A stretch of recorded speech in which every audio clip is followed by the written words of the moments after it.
सबसे पहले बताएंगे आपको नेपाल में अचानक ऐसा क्या हो गया कि हजारों लोगों की गुस्साई भीड़ काठमांडू में सड़कों पर उतर आई है। नेपाली संसद पर पत्थरबाजी होने लगी है। हालात आउट ऑफ कंट्रोल हो गए हैं। वहीं कर्नाटक के मांड्या में किस बात को लेकर हजारों हिंदू सड़कों पर मौजूद हैं।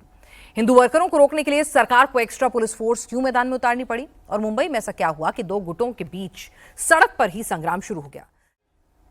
नेपाल में यूथ सड़क पर उतर आया है। काठमांडू में नेपाली संसद को प्रदर्शनकारियों ने घेर रखा है। पुलिस और सेना के जवान गोलियां चला रहे हैं, आंसू गैस के गोले दाग रहे हैं, लेकिन प्रदर्शनकारी पीछे हटने को तैयार नहीं है। ये युवाओं का प्रदर्शन है। नेपाल में जारी घमासान से जुड़ी इस वक्त की एक और बड़ी खबर आ रही है। नेपाल सरकार की इमरजेंसी मीटिंग जारी है। रात 10 बजे तक कर्फ्यू लगा हुआ है। बैठक में नेपाल में जारी प्रदर्शन को लेकर चर्चा हो रही है। पुलिस की फायरिंग में अब तक आधिकारिक तौर पर 14 लोगों की मौत की खबर है। पुलिस के साथ इस झड़प में 150 से ज्यादा प्रदर्शनकारी घायल हैं। और आपको बता दें, सरकार की तरफ से इस हंगामे को रोकने के लिए, इस प्रदर्शन को रोकने के लिए उपद्रवियों को देखते ही गोली मारने के आदेश जारी किए गए।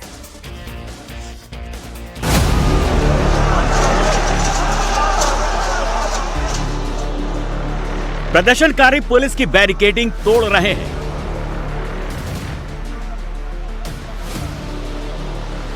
नेपाली सुरक्षा बल के जवान पर पत्थर फेंके जा रहे हैं। जवान शील्ड का घेरा बनाकर खड़े हैं। इसके बावजूद उन पर बड़े बड़े पत्थरों से अटैक किया जा रहा है। सुरक्षा बलों पर ही नहीं, संसद भवन पर भी पत्थरबाजी हो रही है।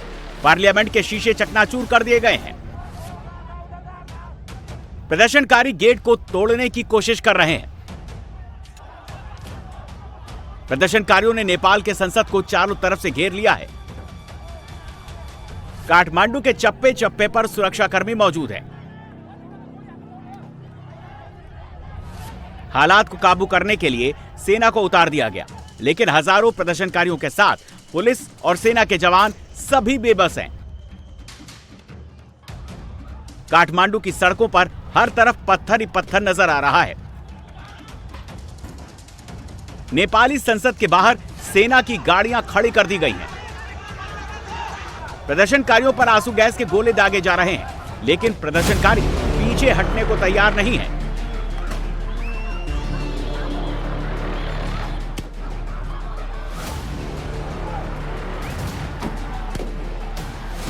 हालात आउट ऑफ कंट्रोल होने लगे तो सुरक्षा बलों ने प्रदर्शनकारियों पर फायरिंग भी की, जिसमें कई लोग घायल हो गए। पुलिस प्रदर्शनकारियों पर रबर की गोलियां चला रही है।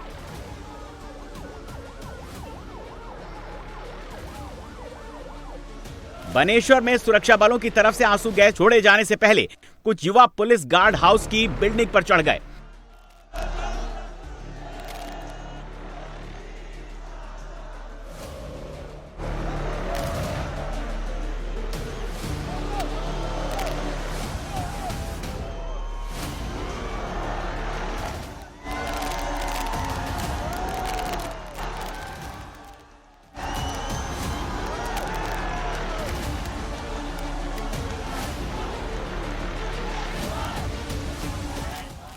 काठमांडू में संसद भवन के आसपास के सभी इलाकों में बड़ी संख्या में प्रदर्शनकारी नजर आ रहे हैं।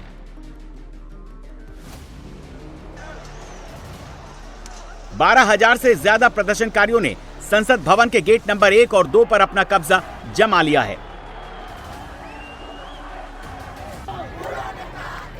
जेनजी का ये गुस्सा नेपाल में करप्शन और सोशल मीडिया पर बैन को लेकर भड़का है।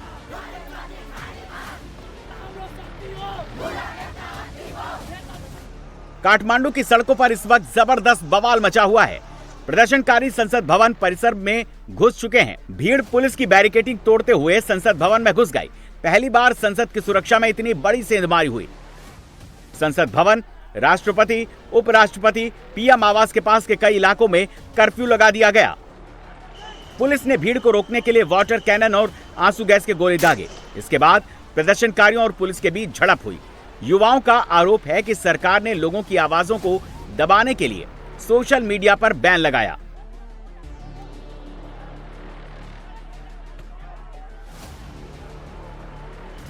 नेपाल सरकार की ओर से देश में सोशल मीडिया सेंसरशिप लागू कर दी गई है।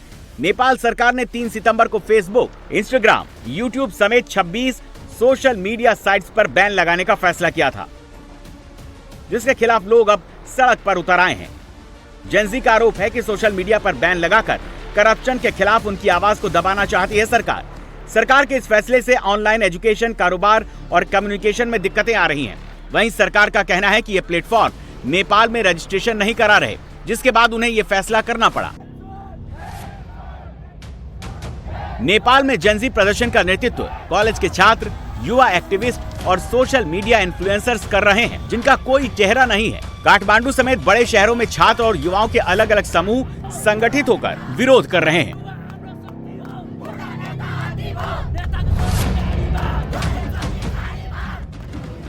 अब आपको बताते हैं कि नेपाल में प्रोटेस्ट कर रहे जेनजी हैं कौन। साल 1997 से 2012 तक पैदा हुए लोगों को जेनजी कहते हैं। ये लोग सबसे ज्यादा सोशल मीडिया पर एक्टिव रहते हैं। जेनजी सबसे ज्यादा स्मार्टफोन का इस्तेमाल करते हैं। टेक्नोलॉजी में भी जेनजी यूथ सबसे आगे रहते हैं। सबसे ज्यादा सोशल मीडिया इन्फ्लुएंसर जेनजी ही हैं। अब नेपाल में काठमांडू से शुरू हुआ ये प्रदर्शन विराटनगर, बुटवल, चितवन, पोखरा और दूसरे शहरों में फैल गया है।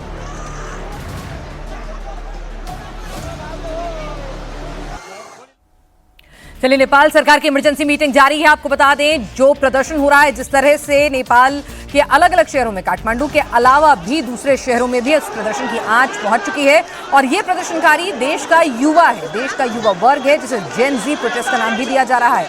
बताया जा रहा है कि नेपाल के पोखरा में भी अब प्रदर्शन हो रहा है। उन सरकार की नीतियों के खिलाफ प्रदर्शन है। और इस प्रदर्शन को ट्रिगर उस वक्त मिला जब नेपाल की सरकार ने तमाम जो सोशल मीडिया एप्स थे, खासतौर से अमेरिकी कंपनीज, उनको बंद कर दिया। उसके बाद ये तमाम युवा वर्ग जो है वो सड़कों पर आ गया और उसने कहा कि सिर्फ मुद्दा यही नहीं है कि विचारों की अभिव्यक्ति को आप कुचल रहे हैं, बल्कि ओली सरकार रोजगार के मुद्दे पर और कामकाज के मुद्दे पर पूरी तरह से फेल हुई है और भ्रष्टाचार लगातार बढ़ता जा रहा है और उनके सब्र का बांध अब टूट रहा है। और कहीं ना कहीं सोशल मीडिया प्लेटफॉर्म्स को बैन करना भी उनको दबाने की, उनके दमन की एक नीति के तौर पर उन्होंने देखा है। और अब ये प्रदर्शन आप देखिए कि नेपाल के दूसरे शहरों में भी जा चुका है। और प्रदर्शन की सबसे बड़ी ताकत होता है वहां का युवा, और युवा इस वक्त सड़कों पर उतर आया है। युवा वर्ग जो है नेपाल की सड़कों पर इस वक्त मौजूद है, पोखरा में भी।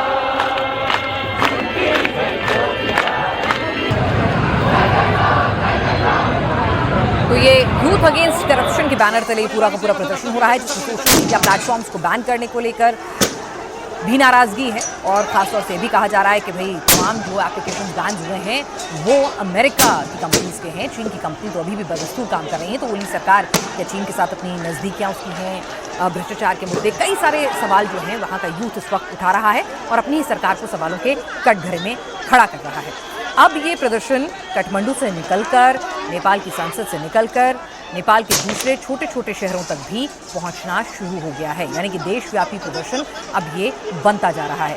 आपको बता दें कि सरकार ने जिस तरह से इस पूरे प्रदर्शन को डील करने का तरीका अपनाया, उससे ये प्रदर्शन और भी ज़्यादा उग्र हो गया। हमारे साथ मोनिका सिंह जी इस वक्त जुड़ चुकी हैं काठमांडू से। मोनिका जी, सबसे पहले आपसे जानना चाहेंगे फिलहाल मौजूदा स्थिति वहाँ पर क्या बनी हुई है? आपके पास ग्राउंड जीरो से क्या अपडेट आ रही है?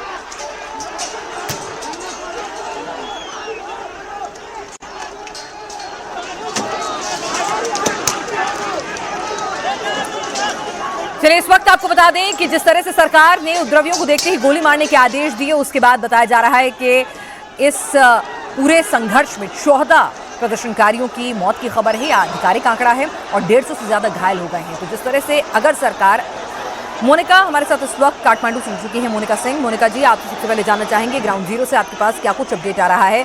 फिलहाल क्या स्थिति सड़कों पर नजर आ रही है नेपाल की?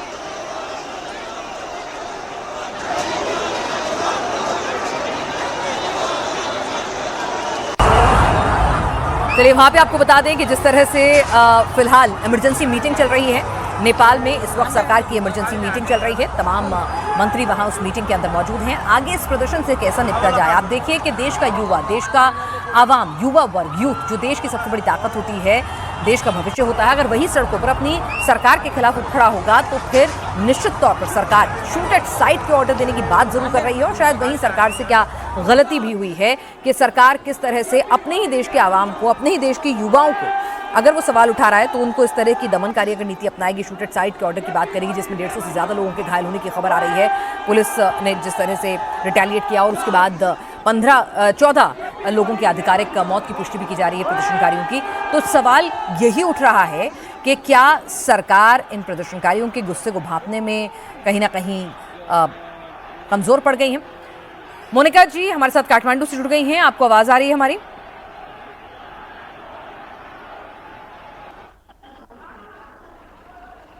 मोनिका, आप मुझे सुन पा रही हैं? तो मैं जानना चाहूंगी फिलहाल ग्राउंड जीरो से नेपाल की सड़कों पर आप क्या स्थिति देख रही हैं? यहाँ पे आप मेरे बैकग्राउंड पे देख सकते हैं, इस टाइम पे पुलिस और आंदोलनकारी के बीच झड़प हो रहा है।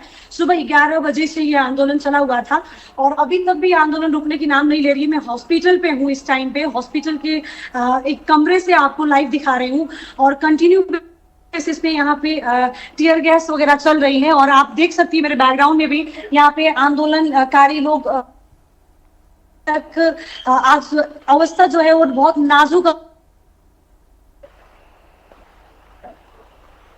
हेलो जी जी मोनिका, हम आपको सुन पा रहे हैं, बिल्कुल बिल्कुल सुन पा रहे हैं। आप बताइए फिलहाल स्थिति क्या है? थोड़ा नेटवर्क का इश्यू हो रहा है, इसलिए आप मेरे बैकग्राउंड पे भी देख सकती है। इस टाइम पे मैं हॉस्पिटल के सामने हूँ, अगर मेरी आवाज आपको सुनाई दे रही है तो पीछे आप बैकग्राउंड में जिसको देख रहे हैं वो आंदोलनकारी है और उस साइड पे पुलिस प्रशासन बैठी हुई है क्योंकि यहाँ हॉस्पिटल के अंदर पुलिस नहीं आ सकती है, तो इस वजह से पुलिस प्रशासन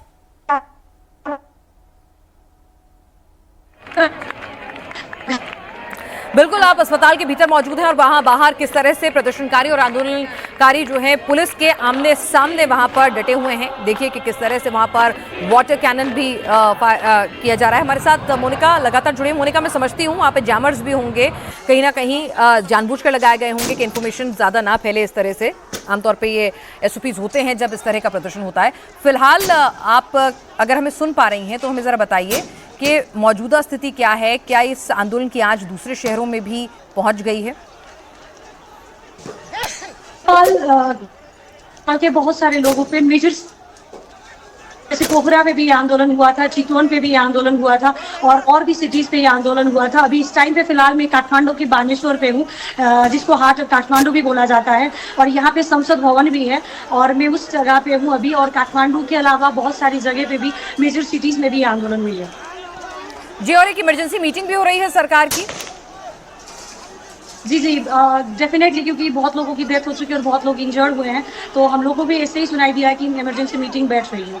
जी, कितने लोगों की मौत और कितने लोगों को इंजर्ड हुए हैं? शूटेड साइट के ऑर्डर भी हैं, क्या इस पर भी आप थोड़ी डिटेल दे पाएंगी मोनिका? अभी तक 14 लोगों की डेथ हो चुकी है, 100 से ज्यादा लोग इंजर्ड हो चुके हैं और जैसे मान लीजिए कि बहुत सारी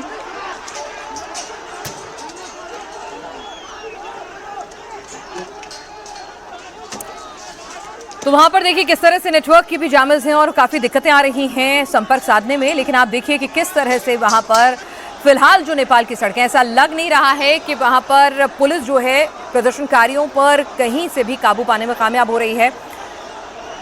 और आप देखिए कि किस तरह से इनसे झड़प हो रही है। निश्चित तौर पे कि पुलिस, आपके पास कितना पुलिस फोर्स आप अप्लाई करेंगे और पहले ही अगर आपने फायरिंग कर दी है तो उससे और ज्यादा अग्रेशन आएगा, क्योंकि ये कोई और लोग नहीं है, ये अपने ही देश का युवा है। तो आपको बहुत फूक फूक के कदम रखने होंगे।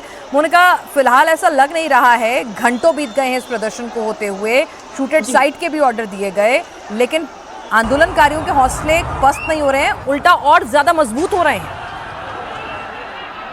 जी, क्योंकि सुबह 11 बजे से यह आंदोलन शुरू हुआ था और उसके बाद से ही अभी इस टाइम पे नेपाली टाइम के हिसाब से 4:41 हो चुका है और अभी तक आंदोलन रुकने का नाम नहीं ले रहा है और कंटिन्यू बेसिस पे जैसे आंदोलन स्टार्ट हुआ था उसके बाद से ही इस तरीके से आंदोलन चल ही रहा है और रुकने का तो नहीं पता, क्योंकि रेगुलर बेसिस पे टीयर गैस वगैरह बरसाई जा रही हैं और गोली बरसाई जा रही हैं। हालांकि वो रबर की गोलियां हैं, लेकिन बहुत सारे लोग इंजर्ड हुए हैं उससे भी। जी, फिलहाल आपसे ये भी जानना चाहेंगे कि क्या कुछ मांगे ये लेकर आंदोलनकारी आगे बढ़ रहे हैं? सरकार की तरफ से कोई बातचीत की पेशकश इनकी तरफ? जैसे उन लोगों का 2 ही मांग था। अभी पिछले कुछ दिनों से नेपाल सरकार ने सोशल मीडिया बंद कर दिया है, तो सोशल मीडिया फिर से खोलना चाहिए, इस टाइप का भी एक उन लोग का मांग है। और नेपो किड्स के लिए भी वो लोग नेपो किड्स ट्रेंड चला रहे हैं कि हम लोग यहाँ पे टैक्स पे करते हैं और जो जितने भी उच्च स्तर के पदाधिकारी हैं और पॉलिटिशियन हैं या फिर लोग हैं, उनके बच्चे हमारे टैक्स के पैसे से वो लोग मस्ती करते हैं या फिर टैक्स के पैसे से घूमते हैं, तो नोट नेपो किड्स वाला ट्रेंड भी चला रहे हैं। उन लोगों का फिलहाल अभी तक मांग 2 ही है, सोशल मीडिया फिर से शुरू करना चाहिए और साथ में नेपो किड्स के विरोध। चलिए, तो सुबह 11 बजे से शुरू हुआ ये प्रदर्शन अब तक बदस्तूर जारी है और अब इसकी आंच जो है दूसरे शहरों तक भी पहुंचने लग गई है। स्थितियां बेहतर नहीं हुई हैं। ये काठमांडू से पत्रकार मोनिका सिंह हमें सीधी तस्वीरों के साथ लाइव अपडेट दे रही थी। लगातार इस बड़ी खबर पर नजर बनी हुई है। आगे बढ़ते हैं। यूपी के कानपुर और लखनऊ में भी हंगामा हुआ है। कानपुर में शिया सुन्नी गुटों के बीच एक भड़काऊ पोस्ट को लेकर जंग छिड़ी, तो वहीं यूपी की राजधानी लखनऊ में प्रधानमंत्री मोदी, मुख्यमंत्री योगी और भगवा के खिलाफ जुलूस में नारेबाजी हो गई। उधर फिरोजाबाद में पुलिस ने बरसात के जुलूस में हंगामा करने वालों को ऐसा सबक सिखाया कि ओवैसी को भी ट्वीट करना पड़ गया। यूपी के किन किन शहरों में मचा है हंगामा और पुलिस ने कैसे आरोपियों का किया है इलाज, देखते हैं हमारी इस रिपोर्ट में।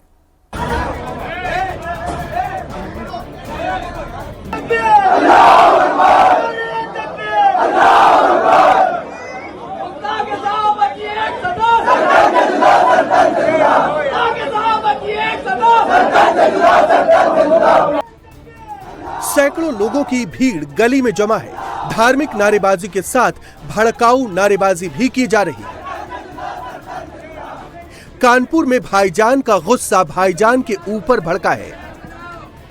सुन्नी समुदाय के लोग शिया समुदाय के एक युवक के सोशल मीडिया पोस्ट को लेकर नाराज हैं। पूरा विवाद विवादित व्हाट्सएप स्टेटस को लेकर हुआ। शिया समुदाय के युवक ने सुन्नी समुदाय को लेकर भड़काऊ स्टेटस लगा दिया, जिसके बाद सुन्नी समुदाय के लोग उसके घर के बाहर पहुंच गए और हंगामा करने लगे। इस दौरान सर तन से जुदा के नारे भी लगाए गए।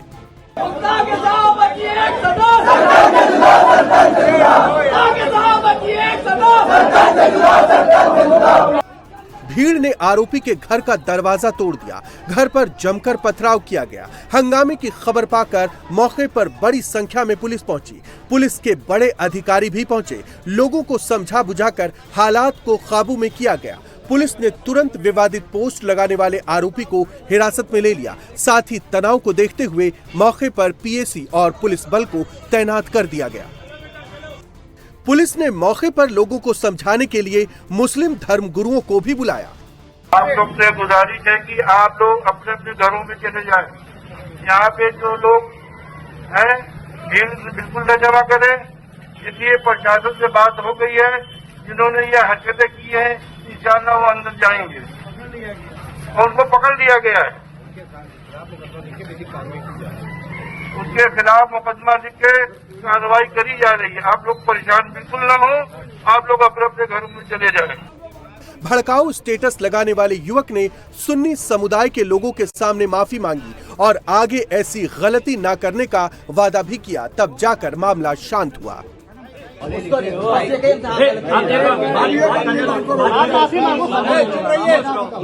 के टाइम पे हमने फॉरवर्ड कर दिया उसको स्टेटस में। जब मैं सो रहा था अभी मैं उठा तो मेरे पास कॉल आई थी बहुत सारी। मैं उठा, मैंने देखा कि ये लिखा है तो मैंने तुरंत डिलीट किया। सब जानते कि मैंने कभी भी ऐसा स्टेटस कभी भी नहीं लगा इससे पहले। बेटा सबको जो है सबको बताओ मुझे गलती हो गई है, मैं दिल से ऐसा कुछ भी नहीं चाहता हूँ और मैंने ना आगे से कभी करूंगा ना मैंने इससे पहले कभी कुछ भी किया था। पुलिस ने लोगों से अपील की कि कानून हाथ में ला ले, किसी भी प्रकार की हिंसा से बचें। फिलहाल इलाके में शांति का माहौल है।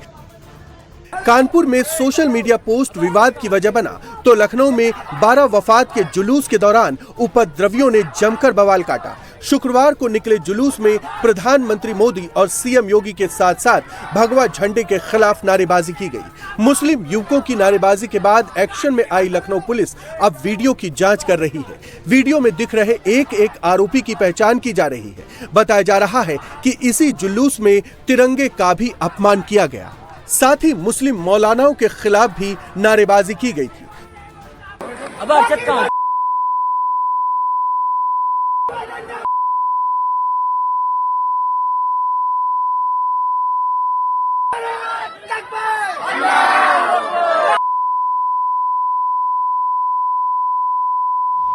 पुलिस की वैन से कान पकड़कर उतर रहे इन युवकों ने 12 वफात के जुलूस में बवाल किया था। फिरोजाबाद का माहौल बिगाड़ने की कोशिश की थी, लेकिन जब ये पुलिस के हत्थे चढ़े तो इनकी सारी हेकड़ी निकल गई। इनके दोनों हाथ कान पकड़े हुए थे और चेहरे पर अपने किए की शर्मिंदगी थी। पुलिस ने जुलूस में हुड़दंग करने के आरोप में 33 आरोपियों को गिरफ्तार किया है। 14 मोटरसाइकिलें भी सीज की गई हैं। 5 पुलिसकर्मियों को भी ड्यूटी में लापरवाही बरतने के आरोप में निलंबित किया गया है। फिरोजाबाद पुलिस ने उपद्रव मचाने वालों पर एक्शन लिया तो हैदराबाद के भाईजान ओवैसी भड़क गए। ओवैसी ने लिखा कि पुलिस जानबूझकर मुस्लिम युवकों को टारगेट कर रही है। जुलूस के रास्ते से भटकने के जुर्म में लड़कों का वीडियो बनाकर जलील किया जा रहा है। ऐसा नहीं है कि यूपी में सिर्फ 12 वफात के जुलूस में ही हंगामा मचा। अपराधियों ने भी अलग अलग शहरों में माहौल बिगाड़ने की कोशिश की। ये तस्वीरें सीतापुर की हैं। एक शख्स को 9 से 10 लड़के घेरे हुए हैं। तभी एक शख्स हाथ में बेल्ट लेकर आता है और युवक की पिटाई शुरू कर देता है। युवक बचने की कोशिश करता है लेकिन आरोपी घेर कर उसे पीटने लगते हैं। मौके पर पिट रहे शख्स का एक साथी भी है। कुछ आरोपी उस पर भी हमला करते हैं लेकिन वो किसी तरह भाग निकलने में कामयाब होते हैं। काफी देर तक युवक की पिटाई होती रहती है। बताया जा रहा है कि मार खाने वाला शख्स कोचिंग संचालक है। उसका कोचिंग सेंटर में एक युवक के साथ विवाद हुआ था। उस समय तो वो लड़का चला गया, लेकिन जब कोचिंग संचालक अपने घर जाने के लिए निकला तो युवक और उसके साथियों ने उसे घेर लिया और जमकर पिटाई कर दी।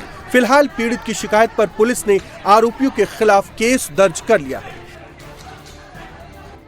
किसी के हाथ में ईंट है, किसी ने डंडा पकड़ा हुआ है।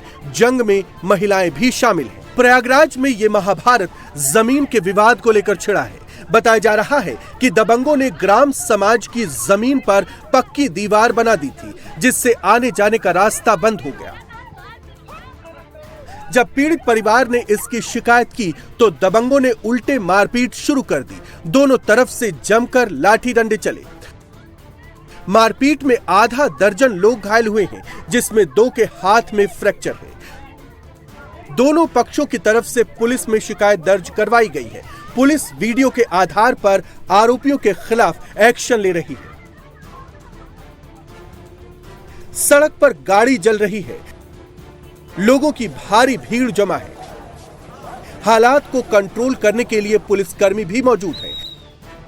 लोगों का गुस्सा सड़क हादसे में एक शख्स की मौत के बाद भड़का है। हापुड़ के बाबूगढ़ थाना इलाके में गांव सरावनी में ई रिक्शा और स्कॉर्पियो की आमने सामने से भिड़ंत हो गई थी। हादसे में ई रिक्शा चालक ने मौके पर ही दम तोड़ दिया था। ई रिक्शा चालक इस्लामुद्दीन की मौत की खबर मिलते ही गांव के लोगों की भारी भीड़ मौके पर पहुंच गई। भीड़ ने हंगामा करते हुए गाड़ी चालक को घेर लिया। मौके पर पहुंची पुलिस ने तुरंत एक्शन लेते हुए गाड़ी चालक को हिरासत में भी ले लिया है। पुलिस की तरफ से पोस्टमार्टम की कार्रवाई की जा रही थी। इस दौरान भीड़ में शामिल कुछ लोगों ने गाड़ी में आग लगा दी।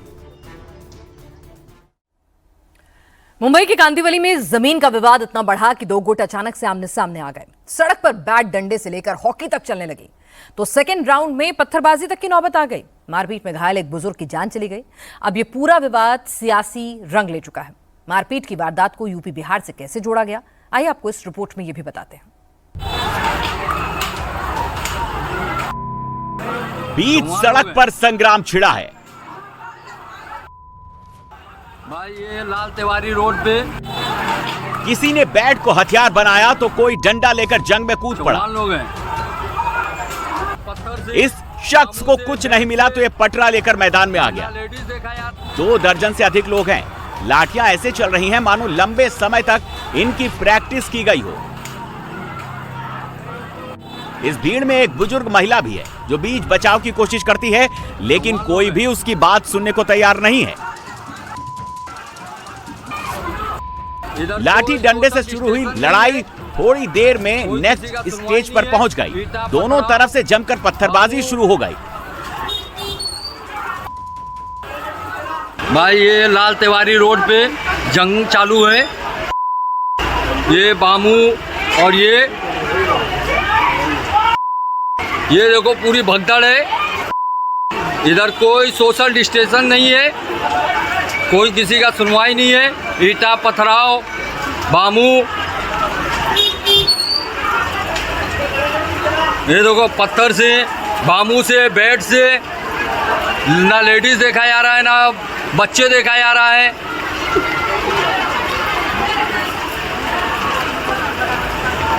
आतंक मचा के रखे, आतंक। बीच सड़क पर विवाद क्यों छिड़ा आपको बताएंगे। अभी इस झगड़े की दूसरी तस्वीर देखिए। 54 लोग हैं। दुकान पर बैठे कुछ लोग, तभी एक शख्स दुकान के भीतर जाता है। उसके पीछे पीछे एक और युवक दुकान में दाखिल होता है, जबकि दूसरा शख्स बाहर ही खड़ा रहता है। हमलावर दुकान के भीतर से 2 लोगों को खींचकर बाहर निकालते हैं और सड़क पर गिराकर दोनों की पिटाई शुरू कर देते हैं। इस दौरान कुछ और लोग आते हैं, बेरहमी से बुजुर्ग समेत दूसरे शख्स को पीटते हैं। दबंगों ने राम लखन यादव नाम के बुजुर्ग को इस कदर पीटा कि उसकी मौत हो गई। पुलिस ने समाजवादी पार्टी के एक नेता संजय चौहान के साथ 4 लोगों पर हत्या का मामला दर्ज कर उन्हें गिरफ्तार किया है। ये तस्वीरें मुंबई के कांदिवली की हैं। ये सारा विवाद दुकान को खाली कराने को लेकर हुआ। लालजी पाड़ा इलाके में चौहान समाज के एक शख्स ने एक यादव से दुकान खरीदी थी, लेकिन यादव लोग उसे खाली नहीं कर रहे थे, जिसके बाद चौहान ग्रुप के लोग झुंड बनाकर उस दुकान पर गए और दुकान के अंदर मौजूद यादव ग्रुप के लोगों को पीटने लगे।